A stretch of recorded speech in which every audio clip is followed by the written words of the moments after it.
Kisah nyata pendakian horor Gunung Slamet yang mengikuti kami turun dari gunung.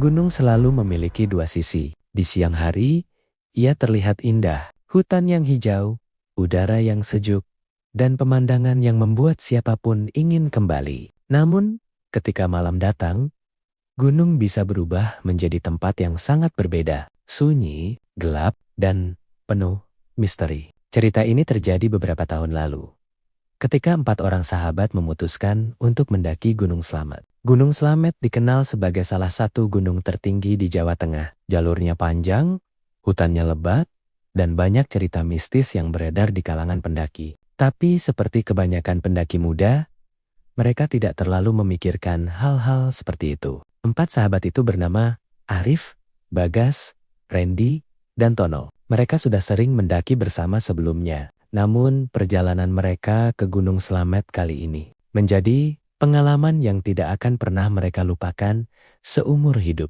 Semua bermula ketika mereka tiba di base camp pendakian pada pagi hari. Cuaca terlihat cerah, kabut tipis masih menyelimuti lereng gunung, dan udara terasa sangat dingin. Di base camp, seorang penjaga gunung sempat memberi pesan kepada mereka, kalau naik ke Slamet, jaga sikap, jangan sembarangan bicara di hutan. Arif hanya mengangguk. Pesan seperti itu sebenarnya cukup sering mereka dengar dari para penjaga gunung. Setelah melakukan registrasi dan mempersiapkan perlengkapan, mereka akhirnya memulai perjalanan. Awalnya semuanya terasa biasa saja. Jalur hutan masih cukup jelas. Pepohonan tinggi menjulang di kanan kiri jalur, dan sinar matahari menembus sela-sela daun. Mereka berjalan sambil bercanda. Bagas bahkan sempat berkata sambil tertawa, "Kalau ketemu hantu di sini, gue ajak foto aja." Teman-temannya langsung tertawa. Perjalanan menuju pos pertama memakan waktu sekitar 1 jam. Saat sampai di sana, mereka memutuskan untuk beristirahat sebentar. Pos itu hanya berupa tanah datar kecil di tengah hutan. Namun, ada satu hal yang membuat mereka sedikit heran. Di dekat sebuah batu besar, ada sesajen, bunga, dupa, dan beberapa makanan kecil yang diletakkan di atas daun pisang. Tono langsung berkata pelan, "Jangan disentuh." Biasanya, itu buat penjaga gunung. Namun, Bagas malah mendekati batu itu. Dia melihat sesajen itu sambil tersenyum. "Paling cuma buat ritual orang sini." Arif langsung berkata, "Udahlah, jangan diganggu." Akhirnya mereka memutuskan untuk melanjutkan perjalanan tanpa menyentuh apapun. Semakin tinggi mereka mendaki, hutan semakin lebat. Sinar matahari mulai sulit masuk. Suasana juga terasa semakin sunyi. Sekitar pukul 4 sore, mereka akhirnya menemukan tempat yang cukup datar untuk mendirikan tenda. Langit mulai berubah warna menjadi jingga. Malam akan segera datang. Mereka segera mendirikan 2 tenda. Setelah semuanya selesai, mereka memasak makan malam.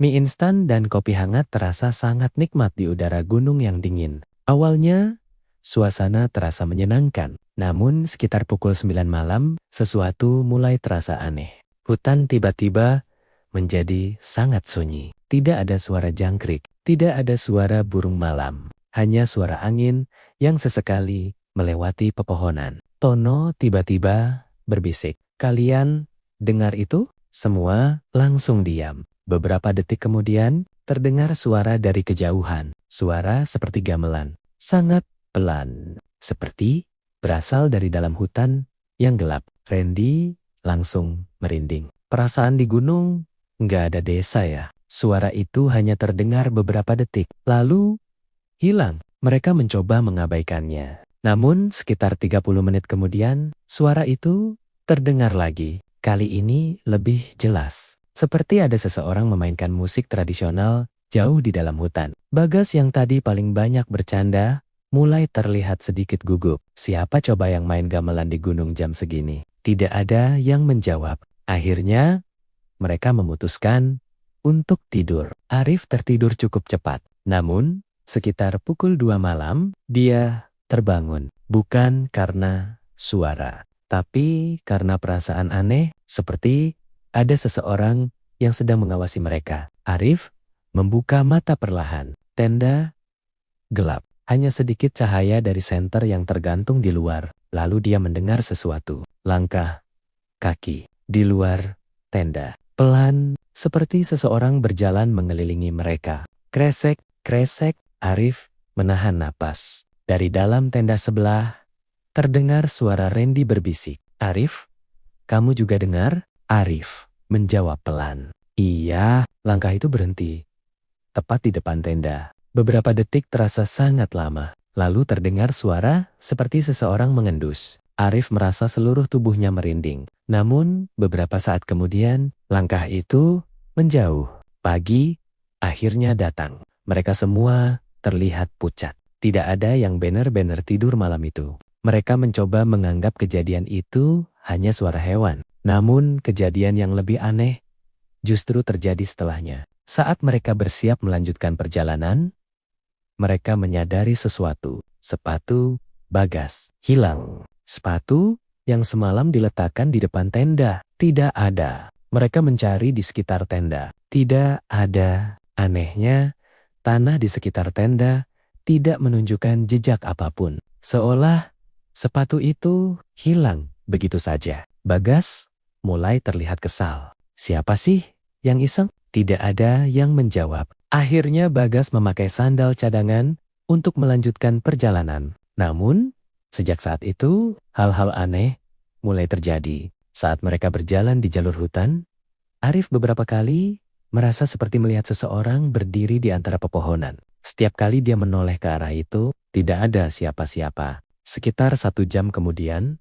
mereka tiba-tiba menyadari sesuatu yang mengerikan. Bagas tidak ada. Dia tadi berjalan paling belakang. Namun, sekarang dia menghilang. Mereka langsung panik. Bagas, teriak Arif.